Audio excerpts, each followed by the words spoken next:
Taste the Daily. விருப்ப மனுக்களை வழங்கலாம் என்று அனைத்து இந்திய அண்ணா திராவிட முன்னேற்ற கழகத்தின் பொதுச் செயலாளர் புரட்சி தமிழர் எடப்பாடி கே பழனிசாமி அவர்கள் கடந்த 11ஆம் தேதி அறிவிப்பு வெளியிட்டுள்ளார்கள். இந்த 12 மணியிலிருந்து வழங்கப்படும் என்று அவருடைய அடிப்படையிலே பூர்த்தி செய்யப்பட்ட இந்த விருப்ப மனுக்களானது தற்போது வழங்கப்பட்டு வருகிறது. அதனும் இருக்கக்கூடிய நிர்வாகிகள் தலைமை கழகத்தில் இருக்கக்கூடிய நிர்வாகிகள் அந்த மனுக்களை பெற்று வருகிறார்கள். அந்த காட்சிகளை நாம் பார்த்துக் கொண்டிருக்கிறோம். 23ஆம் தேதி மாலை 5 மணி வரை இந்த விருப்ப மனுக்கள் பெறலாம் என்று அறிவுறுத்தப்பட்டிருக்கிறது. குறிப்பாக இன்று காலை முதல் மனுவாக சேலம் புறநகர் மாவட்ட செயலாளராக கூடிய சேலம் இளங்கோ அவர்கள் அனைத்து இந்திய அண்ணா திராவிட முன்னேற்ற கழகத்தின் பொதுச் செயலாளர் புரட்சி தமிழர் எடப்பாடி கே பழனிசாமி அவர்கள் சேலம் எடப்பாடி சட்டமன்ற தொகுதியை போட்டியிட வேண்டும் என்று பூர்த்தி செய்யப்பட்ட முதல் விண்ணப்பத்தை அவர்கள் அதிமுகவுடைய தலைமை செயலாளர் முன்னாள் அமைச்சர் எஸ் பி வேலுமணி, அனைத்து இந்திய அண்ணா திராவிட முன்னேற்ற கழகத்துடைய தற்காலிக அவைத்தலைவர் முன்னாள் அமைச்சர் கே பி முனுசாமி, அனைத்து இந்திய அண்ணா திராவிட முன்னேற்ற கழகத்தின் முன்னாள் அமைச்சர் பொருளாளர் திண்டுக்கல் சீனிவாசன் ஆகியோரிடம் வழங்கியிருக்கிறார்கள். தொடர்ந்து தமிழகம் முழுவதும் இருக்கக்கூடிய 82 மாவட்டங்களைச் சேர்ந்த அனைத்து இந்திய அண்ணா திராவிட முன்னேற்ற கழகத்தின் நிர்வாகிகள், பாண்டிச்சேரி மற்றும் கேரள பகுதியில் இருக்கக்கூடிய ஏராளமான நிர்வாகிகள் இங்கு தங்களுடைய விருப்ப மனுக்களை பெற்று பூர்த்தி செய்து வழங்கி வருகிறார்கள். அந்த காட்சியை நாம் பார்த்துக் கொண்டிருக்கிறோம். 2026 சட்டமன்ற தேர்தலை முன்னிட்டு அனைத்து இந்திய அண்ணா திராவிட முன்னேற்ற கழகத்துடைய தலைமை கழகம் தற்போது விழாக்கோலம் பூண்டிருக்கிறது. ஏராளமான தங்களுடைய விருப்ப மனுக்களை 15,000 ரூபாய்க்கான நடைமுறையை கொடுத்து பெற்று வருவது குறிப்பிடத்தக்கது. மஞ்சள் விவரங்களை வழங்கியமைக்கு நன்றி ஜெயக்குமார்.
(2026) சட்டமன்ற பொதுத் தேர்தலை முன்னிட்டு அதிமுக சார்பில் போட்டியிட விரும்புபவர்கள் விருப்ப மனுவினை தாக்கல் செய்யலாம் என்ற அறிவிப்பு வெளியிடப்பட்டு தற்போது அந்த பணியானது தொடர்ந்து நடைபெற்று வருகிறது.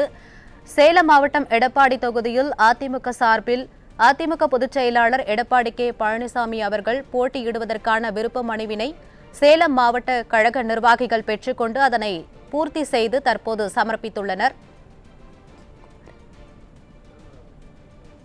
தொடர்ந்து நிர்வாகிகள் போட்டியிடுவதற்கான விருப்ப மனுவினை பெற்று வருகின்றனர். அந்த காட்சிகளை நாம் பார்த்து வருகிறோம். கூடுதல் விவரங்களை செய்தியாளர் ஜெயக்குமார் வழங்க கேட்கலாம். ஜெயக்குமார், களத்தில் இருக்கிறீர்கள், என்ன விவரம் விரிவா சொல்லுங்க. கண்டிப்பாக அனைத்து இந்திய அண்ணா திராவிட முன்னேற்ற கழகத்தினுடைய 2026 சட்டமன்ற தேர்தலிலே தமிழ்நாடு, பாண்டிச்சேரி, கேரள மாநிலங்களில் போட்டியிடுவதற்கான விருப்ப மனுக்களை பெற்று பூர்த்தி செய்து உற்சாகத்தோடு அனைத்து இந்திய அண்ணா திராவிட முன்னேற்ற கழகத்துடைய நிர்வாகிகள் இங்கே தலைமை கழகத்திலே அளித்து வருகிறார்கள். அந்த காட்சியை நாம் பார்த்துக் கொண்டிருக்கிறோம். முதல் மனுவாக அனைத்து இந்திய அண்ணா திராவிட முன்னேற்ற கழகத்துடைய பொதுச் செயலாளர் புரட்சி தமிழர் எடப்பாடி கே பழனிசாமி அவர்களுடைய மனுவை சேலம் புறநகர் மாவட்ட கழக செயலாளர் இளங்கோ அவர்கள் பூர்த்தி செய்து அனைத்து இந்திய அண்ணா திராவிட முன்னேற்ற கழகத்துடைய நிர்வாகிகளோடு தலைமை கழகத்திலே அதிமுக தலைமை செயலாளர் முன்னாள் அமைச்சர் எஸ் பி வேலுமணி, அனைத்து இந்திய அண்ணா திராவிட முன்னேற்ற கழகத்துடைய தற்காலிக அவைத்தலைவராக முன்னாள் அமைச்சராக கூடிய கே பி முனுசாமி, பொருளாளர் முன்னாள் அமைச்சர் திண்டுக்கல் சீனிவாசன், துணை பொதுச் செயலாளர் முன்னாள் அமைச்சர் நத்தமரா விஸ்வநாதன் ஆகியோரிடம் வழங்கியிருக்கிறார்கள். தொடர்ச்சியாக இங்கு பிரிந்திருக்கக்கூடிய 3 மாநிலங்களைச் சேர்ந்த அனைத்து இந்திய அண்ணா திராவிட முன்னேற்ற கழகத்தின் நிர்வாகிகள் தங்களுடைய உள்ள 15,000 ரூபாய் பெறப்பட்ட புத்தகங்கள் ஆர்வத்தோடு ஒவ்வொரு கவுண்டரையும் குறிப்பாக அண்ணா திராவிட முன்னேற்ற கழகத்தில் 20க்கும் மேற்பட்ட சிறப்பு கவுண்டர்கள் அளிக்கப்பட்டிருக்கிறது.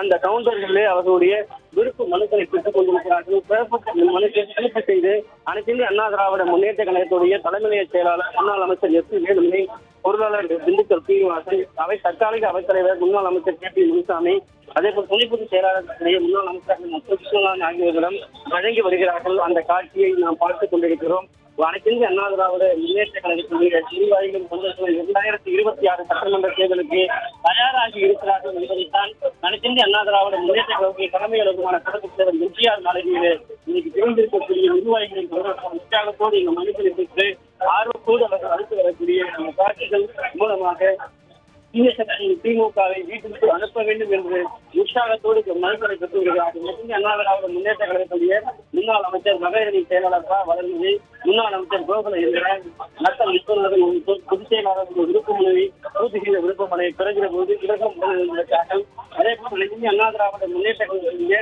முன்னாள் அமைச்சர்கள் ஏராளமானோர் தலைமை செயலாளர்கள், நாடாளுமன்ற உறுப்பினர்கள், மாவட்ட கழக செயலாளர்கள் தமிழகத்தில் இருந்து இருக்கக்கூடிய 82 மாவட்டங்களுக்கான நிர்வாகிகளும் அதே போன்று பாண்டிச்சேரி, கேரளா உள்ளிட்ட மாநிலங்களில் இருக்கக்கூடிய அந்த நிர்வாகிகளும் மனுக்களை பெற்று அளித்து வருகிறார்கள். அனைத்திந்திய அண்ணா திராவிட முன்னேற்ற கழகம் இன்றைக்கு விழாக்கோலம் கொண்டிருக்கிறது. 2026 சட்டமன்ற தேர்தலுக்காக விருப்ப மனுவை பெற்று வருகிற 23ஆம் தேதி நாளை 5 மணி வரை நடைபெறலாம் என்று அனைத்திந்திய அண்ணா திராவிட முன்னேற்ற கழகத்திலே பொதுச் செயலாளரும் சட்டமன்ற எதிர்க்கட்சித் தலைவரும் முன்னாள் முதலமைச்சருமான புரட்சித் தலைவர் எடப்பாடி பழனிசாமி அவர்கள் கடந்த 11ஆம் தேதி வெளியிட்ட முக்கிய அறிவிப்புகளை அறிவித்திருக்கிறார்கள். அதனுடைய அடிப்படையில் இன்றைக்கு இந்த விருப்ப மனுக்களை அதிமுக தலைமை அலுவலகமான புரட்சித் தலைவர் எம்ஜிஆர் மாளிகையிலே சரியாக 12 மணிக்கு தொடங்கி இந்த விநியோகமானது நடைபெற்று வருகிறது. பெறக்கூடிய விருப்ப மனுக்கள் பூர்த்தி செய்து முறையாக அவர்கள் சமர்ப்பித்து வருகிறார்கள்.